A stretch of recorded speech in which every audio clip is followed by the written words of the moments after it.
Yeah, hi everyone. My name is Ravi.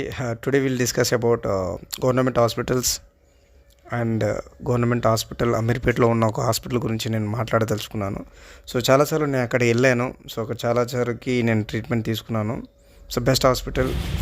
ఇక్కడ ఏంటంటే ముఖ్యంగా ఏంటంటే ఇక్కడ అవైలబిలిటీ సర్వీసెస్ ఏమున్నాయి, సో టైమింగ్స్ ఏంటి, సో దీనికి మించి ప్రైవేట్ హాస్పిటల్లో కూడా వెళ్ళాను. సో దీనికి కంపేర్ చేసి నేను ఒక వీడియో చేస్తున్నాను మీకోసం. మీరు ఖచ్చితంగా గవర్నమెంట్ హాస్పిటల్ వినియోగించుకోవాలని నేను కోరుకుంటున్నాను. సో ముఖ్యంగా తెలంగాణ ప్రజలకి మరియు భారత పౌరులకి ఎవరికైనా ఖచ్చితంగా గవర్నమెంట్ హాస్పిటల్ వినియోగించుకోవాలన్న ఒక ముఖ్య ఉద్దేశంతో ఈ వీడియో చేస్తున్నాను. సో తర్వాత నేను చెప్తాను. ఫస్ట్ ఆఫ్ ఆల్ ఏంటంటే ఇక్కడ ముఖ్యంగా ఏంటంటే ఇది timings morning 9 AM to 2 PM. So Monday to Saturday వరకు ఓపీ టైమింగ్స్ ఉంటుంది. సో దాంతోపాటు ఏంటంటే 24/7 ఎమర్జెన్సీ సర్వీసెస్ కూడా అవైలబుల్ ఉంటాయి. సో దానికి ఇంకొకటి ఏంటంటే మీకు లైక్ మేజర్ ఇష్యూ ఒక మెడిసిన్స్ అంటే దాదాపు ఒక 80 to 85% దాకా మెడిసిన్స్ దొరుకుతాయి. సో మేబీ ఒకవేళ అవైలబుల్ లేకపోతే బయట తీసుకొని చెప్తారు.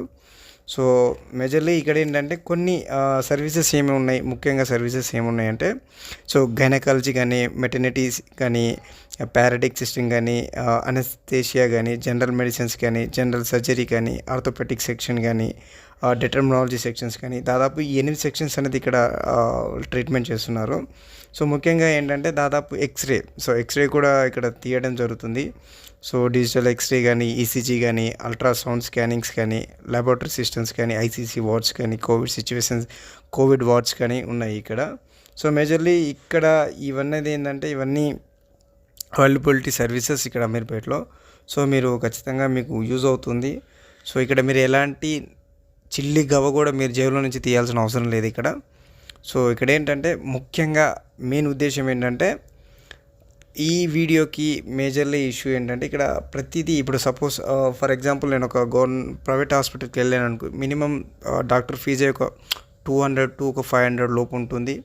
సో దాంతోపాటు ఒక ఎక్స్రే తీయాలన్నా ఒక లైక్ ఏదైనా టెస్ట్ చేయాలన్నా మినిమం ఒక 500 to 1000 లోపు అవుతుంది. సో యావరేజ్గా మీకు ఒకసారి ఏదైనా ఇష్యూస్ ఉన్నా, హెల్త్ ఇష్యూస్ ఉన్నా, ఏదైనా పిల్లలు బాగాలేకపోయినా, సో ఎనీ ఇష్యూస్ ఉన్నా, సో ఇవన్నీ ఖచ్చితంగా మీరు ఒకసారి గవర్నమెంట్ హాస్పిటల్ చూస్ చేసుకుంటే మీరు కొంచెం మనీ సేవ్గా ఉంటుంది. దాంతోపాటు గవర్నమెంట్ కూడా చాలా లబ్ధి కలుగుతుంది.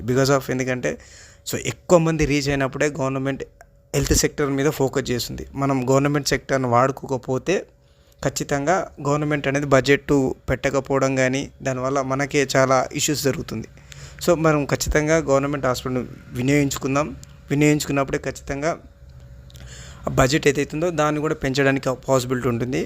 సో ఇది నా ముఖ్య ఉద్దేశం. ఖచ్చితంగా మీరు గవర్నమెంట్ హాస్పిటల్ని వినియోగించుకోండి. So and thank you all. Have a great day. So ఇలాంటి కొన్ని వీడియోస్ నేను పెట్టడానికి ప్రయత్నిస్తాను. Thank you so much. Have a great day.